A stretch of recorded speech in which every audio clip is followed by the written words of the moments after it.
Seth Besmertnik.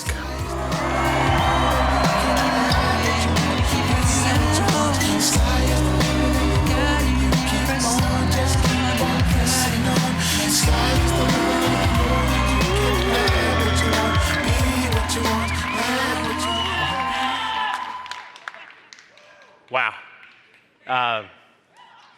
Thank you so much. It is such an amazing honor to be here right now.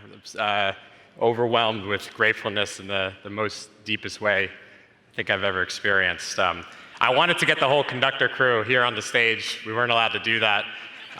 So doing the next best thing, which is sharing a video when we announced to the company that we were going to be part of this amazing family here at WeWork, which I want to share with everyone.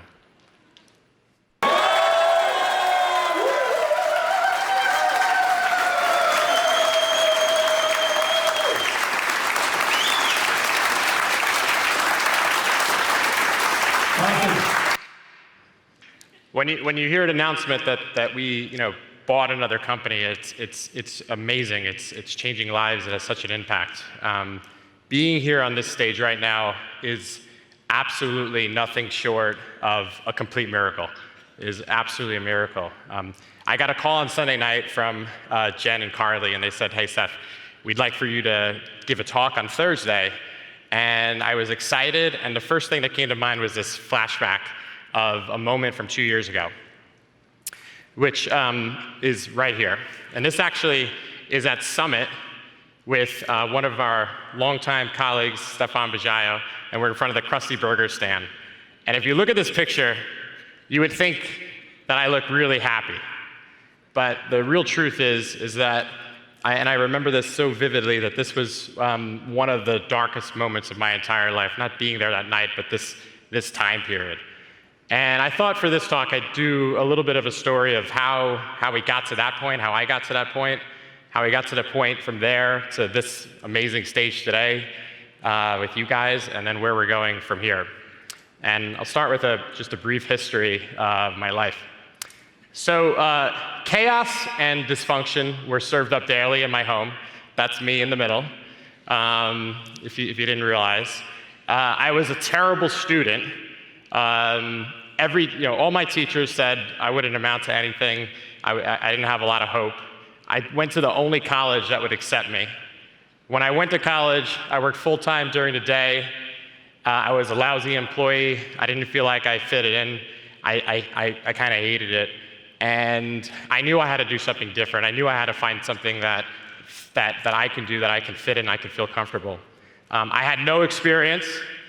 I definitely had no knowledge and no wisdom, but I had this incredible desire to be free and to build something build a place to go every day that I loved and where I wanted to be.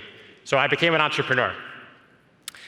And I took out $10,000 from Citibank actually in a student loan, and we started my first business, which was an online therapy company, which is a great idea, but 15 years ago wasn't the best idea. And that business didn't go anywhere. So we went to business number 2, which was a digital marketing company. Now this one we had some traction. In 4 years, we built this business from 0 to $20 million in revenue. And we had some success, but something changed in digital marketing, and literally overnight, this company went from growing and growing to a precipitous decline, and we sold the company for pretty much nothing. But what we got was a group of people that were amazing, and this group of people went on to be the 30 co-founders that went to start Conductor. And we had a new mission, and we reset the goals, and we started from 0, but we had an idea of how we could help businesses. And this became Conductor. And Conductor started out with some good success, but pretty much after that, it felt like it was the hardest thing possible. It felt like just like a constant challenge, problem after problem after problem after problem. The product wasn't working, customers were canceling, employee morale issues, issue after issue, constantly sitting around, no money to potentially fund a payroll in 2 weeks, and it felt like a constant beating. That's me pushing the rock up the hill with the team. But we did do a few things right. We made people our absolute priority, and we built a culture and a community where people wanted to come to work every day. and we always did the right things when it came to employees. And we had this incredible, like, never give up attitude. Like, no matter what happened, no matter what you threw at us, like, we get knocked down, but we, like, put our clothes back on, we came back to work the next day. And I think, it's the first moment where putting this presentation, I sort of got a lot of reflections, and one of them was, the universe was definitely acting out for me. I got found by an incredible woman, and while I was not, I definitely, wasn't always there for her, but she was always there for me and believed in me. And was a big part of this. But unfortunately, marrying well doesn't mean that your business is going to be successful. So if you're a high-tech growth company and you've raised lots of money, the number one way to judge your success from the outside world is your growth. How much are you growing year over year? And if you look at this green line, you can see quarter after quarter after quarter after quarter, we were going down and down and down, almost to zero. We couldn't get any more money. We were at almost pretty much of a halt. It was like we were frozen in time. And that brings me back to that picture. Now, what's interesting is on paper, I sort of had it all, if you think about it. I had a company, we had 200 employees, I had a beautiful family, I had just bought an apartment, I had all the physical things that I thought I wanted when I started the company. But I was left with this incredible emptiness that is sort of, it's remarkable how empty I felt. And Rebecca said something on Tuesday, which is like lingering in my mind, which is, as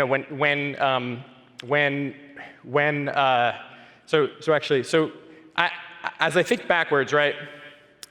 I was sort of unconscious. So we used to give everybody at Conductor, I used to give everybody this book called Fierce Conversations, which is how to have hard conversations with people in your life. Meanwhile, for my life, all of the most important people, my loved ones, my wife, I wasn't having those hard conversations.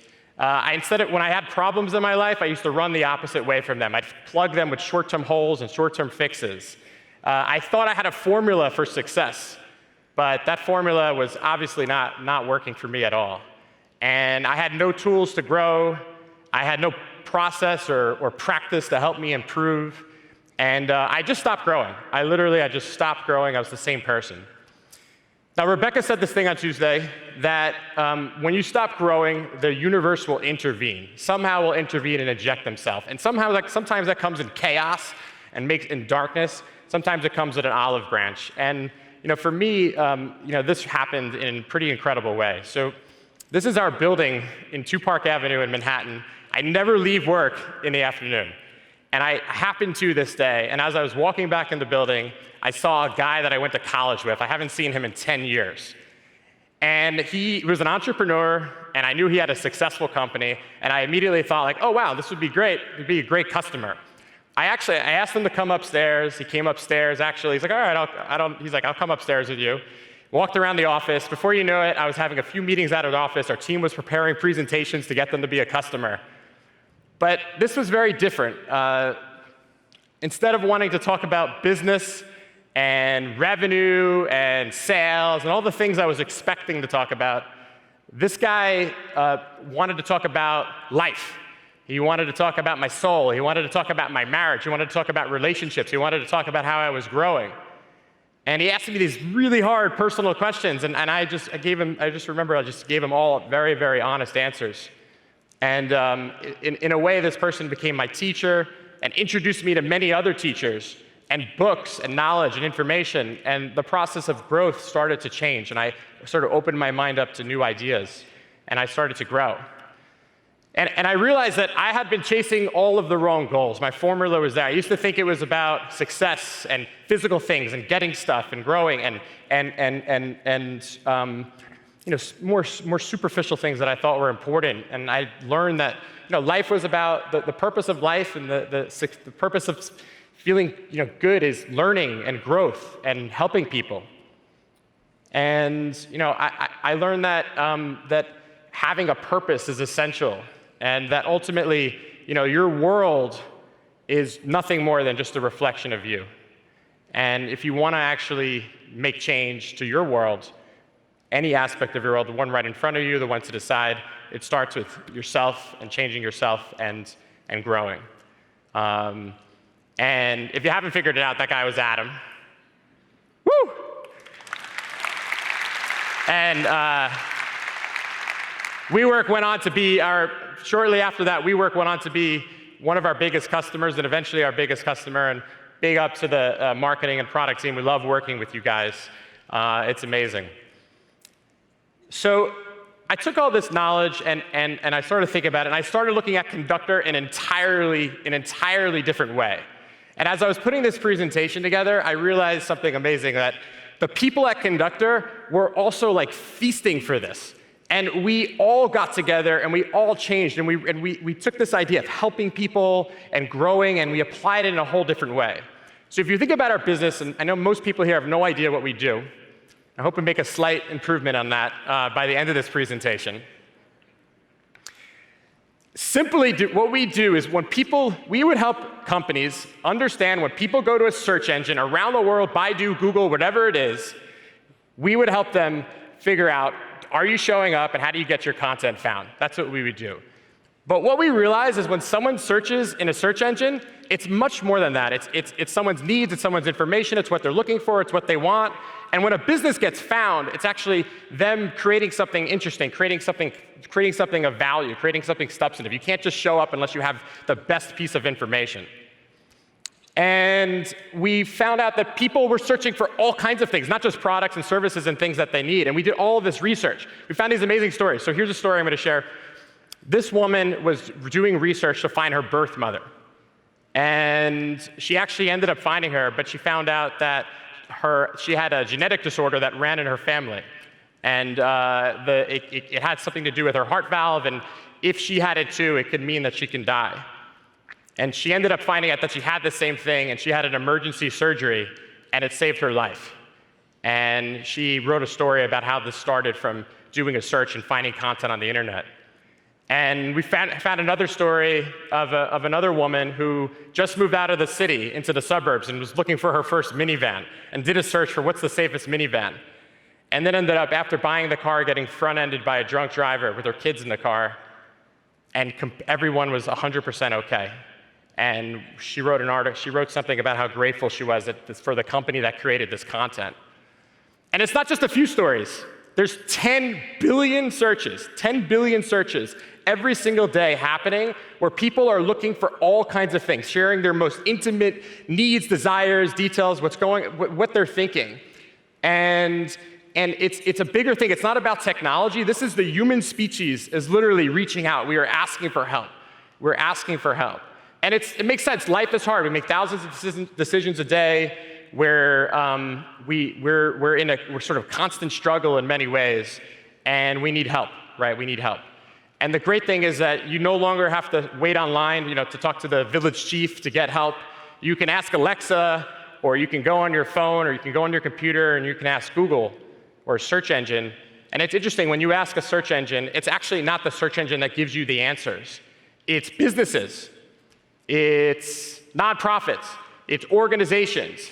It's the creators are the ones coming up with this content and giving the answers. And we realize that if we can take this information, take this insight, if we can help companies figure out how to really understand what people want and bring that into their marketing and inject it into that they can turn marketing into a force for actually creating change and helping other companies. And we made this our mission statement, turn marketing into a force for change. We came up with the idea of humanized marketing. We integrated it into every part of the business, from our strategy and our product roadmap to the t-shirts that we wore every single day of the week. We made this deep. And even if it meant it wasn't good for our revenue, and even if it meant it wasn't clearly like the best business thing, we did it because it was the right thing. And we realized we had to take this value and shift it and bring it to our customers. Conductor couldn't just be about Conductor. It had to be about our customers. We had to be bigger than ourselves. So we adopted this incredible customer-first mindset, which I changed for Summit to members first. But we shifted all of our goals. When our CFO gets up and talks about the performance of the company, he doesn't start with the revenue. He starts with our customers. Are they getting success? Are they getting value? Are they using the product? And it really changed everything. And we took this idea of change. Adam said this, and I hear him say it all the time. It's like, what's the hardest thing to do in life? What's the greatest superpower? What's the greatest superpower? Change. I was sitting right there when he asked everyone, and for some reason, I couldn't come up with the answer on Tuesday, but it's change. And I always say to the people at Conductor, I'd rather have 300 people that are growing every day than 600 who aren't. And we adopted this and put this is our dashboard that we show the company every month at how we're doing. And we adopted this because change is really hard. It's hard to grow. But if you have a community and you have people with you, it becomes a little bit easier. And we created an opportunity for people to share the things they want to work on if they wanted to and they felt comfortable, and actually get support from each other. And it's powerful. And this stuff started to work. We weren't focused on the revenue. We weren't focused on hitting the gong and closing deals. We were focused on helping and changing and growing and doing the right thing. And after doing this, we've seen incredible success. We've had 13 consecutive quarters of accelerated revenue growth.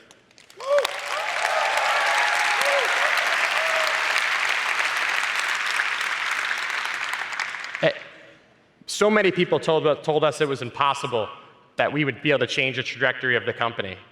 And it's amazing that when you change yourself, when we as the Conductor team, we work together, we achieve something unbelievable. We added almost 100 people this year, and we got to join the WeWork family, which is amazing. For the first time ever, we had all of our employees from all our offices in one place. And this is a picture from us at summer camp. And on the personal front, just because we started off with a personal story, I'm very proud. I've been working on myself quite a bit. And I can say that my family and my marriage is the best it's ever been. And my wife and my kids are watching in the Chelsea HQ. I love you guys. Zazie, Zuela, Hallie, you guys are my everything. My everything. So, sounds like a lot of stuff, right? We've done a lot. I have a little less hair than when I started the process. But it's actually what we've been doing up until this point. It's almost like it's been training camp for us, the Conductor team. We've been just getting ready. Everything that happened, I wouldn't change one bit of the story. I wouldn't change one bit of the struggle, one bit of the challenges. I would do it over, because every bit of that made the Conductor team, made myself so strong and so capable to do anything. And when being a part of WeWork, the We company, I gotta get the We company in my head. Love it. We are building a platform where entrepreneurs and missions can come in and do amazing things. And there was no company in the world that we would have considered selling the company to. There was no company. But when you see a mission this big, and when you see an opportunity to truly change the world and to bring peace to it one person at a time and contribute our mission to it, we had to be a part of it. We had to embrace that. And for the Conductor team, we have an incredible amount of work cut out for us. So there is $1.2 trillion spent in marketing in 2019. $1.2 trillion, which is a huge amount of money. And we did some back-of-the-envelope math, and there's some researchers who have done this. Human beings, so if you're not living in a jungle somewhere, you are experiencing and exposed to marketing every single day. From when you wake up, you're exposed to marketing. 84, I learned a new word, quadrillion. 84 quadrillion hours human beings will be exposed to marketing in 2019. That is a lot. And unfortunately, a lot of marketing today is about stoking people's insecurities. It's about being intrusive. Hey, your hair is not growing. You should try this product. Or, hey, you don't look this way. You should do that. Or, someone's going to attack you and go to your home and take your credit report. Or, you need to do this. You need to do that. If you get this product, you're going to be better than your neighbor. And I just say, fuck that, right? Sorry, I was trying to avoid not cursing. Cursing's not good. I realize my kids are watching.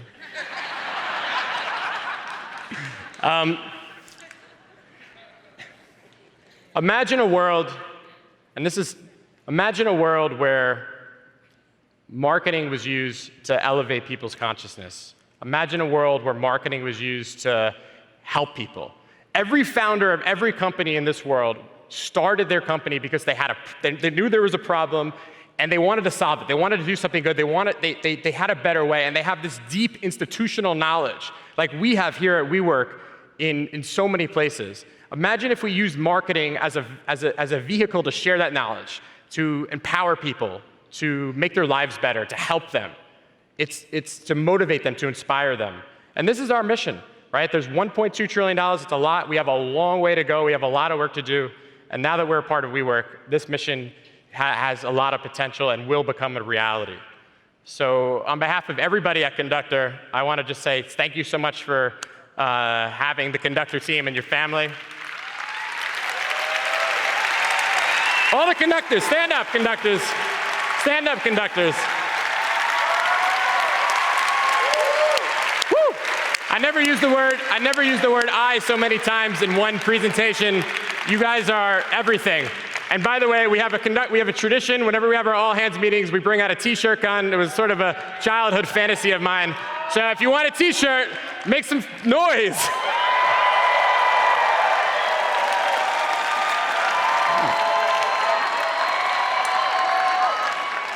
All right, got to pump the air first.